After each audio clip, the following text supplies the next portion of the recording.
ഏതോ ഒരു ജ്വാത്സ്യം പറഞ്ഞു കൊടുത്ത് 12 വയസ്സ് തികയ്ക്കൂല അതിനുമുമ്പ് തട്ടിപ്പോകുന്ന. അപ്പം ചെറുതിലെ തന്നെ ഇല്ലാത്ത സൂക്കേടുകളൊന്നുമില്ല. അമ്മയൊക്കെ ഇച്ചിരി ഭക്തി കൂടിയവരാ. അതുകൊണ്ട് എല്ലാ പള്ളിയിലും, വെട്ടുകാട് പള്ളിയിലും, അങ്ങനെ തിരുവനന്തപുരത്തുള്ള മിക്കവാറും പള്ളിയിലും അമ്പലങ്ങളിലൊക്കെ കൊണ്ടുപോയിട്ട് എൻ്റെ ഇളിക്കൂടിലും കയ്യിലും ഒക്കെ ചരട് ജപിച്ച് കെട്ടിയതാ.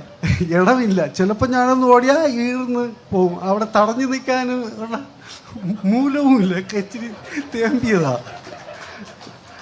അങ്ങനെ കുറേ നടന്നിട്ടുണ്ട്, മരുന്നും ഒക്കെ ആയിട്ട്. അപ്പം അത് പറയുമ്പോഴത്തേക്ക് പിന്നീട് എൻ്റെ ജാതകം എഴുതിയ ആളാന്ന് പറഞ്ഞ കൊമരു ആശാൻ. അപ്പോൾ ആശാൻ പറഞ്ഞു കൊടുത്ത് ഒരു വഴിയേ ഉള്ളൂ, ചെറുക്കനെ കൊണ്ട് ആദിത്യ നമസ്കാരം ചെയ്യും.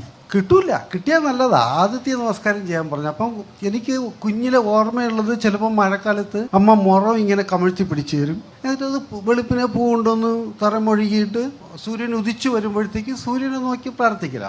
അങ്ങനെ ആഴ്ചയിൽ 2-3 ദിവസവും വ്രതമാണ്. ഞായറാഴ്ച നമസ്കാരം ചെയ്യാൻ, ശനിയാഴ്ച മുതലേ വ്രതം അല്ലെങ്കിൽ പോലും അവിടെ അങ്ങനെ പ്രത്യേകിച്ച് വ്രതം മുറിയുന്ന ഭക്ഷണമൊന്നുമില്ല, എന്നാലും വ്രതമാണ്.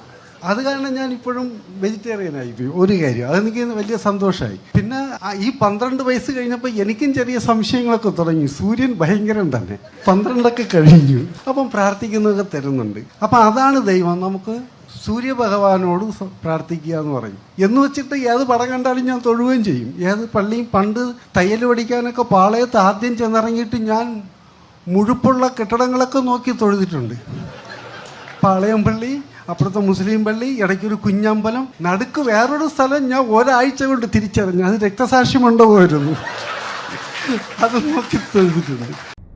ശരിക്കും ഈ മനുഷ്യൻ ഇന്ദ്രൻസ് എന്ന് പറയുന്ന ഈ മനുഷ്യൻ, ഇന്ദ്രൻസ് ഏട്ടാ, ശരിക്കും ഞങ്ങളെ ചിരിപ്പിക്കുകയാണോ അതോ എനിക്ക് സത്യം പറഞ്ഞാൽ കേട്ടപ്പോൾ ഒരു സങ്കടമാവും. ആ മനുഷ്യന്റെ ഈ ഒരു കാലയളവ്, അങ്ങനെ ഒരു ജീവിത കാലയളവിൽ എന്തൊക്കെ ട്രോമയിലൂടെ, എന്തൊക്കെ ബോഡി ഷെയ്മിങ്, എന്തൊക്കെ ആൾക്കാരുടെ ഒരു സമൂഹത്തിൽ നിൽക്കുമ്പോൾ എല്ലാവരും കൂടെ നിന്ന് ചിരിക്കുന്ന ഒരാളെ പറഞ്ഞുകൊണ്ട് ചിരിക്കുമ്പോൾ അവിടെ ഒറ്റയ്ക്ക് നിന്ന് അനുഭവിക്കേണ്ട അവസ്ഥയുണ്ടല്ലോ.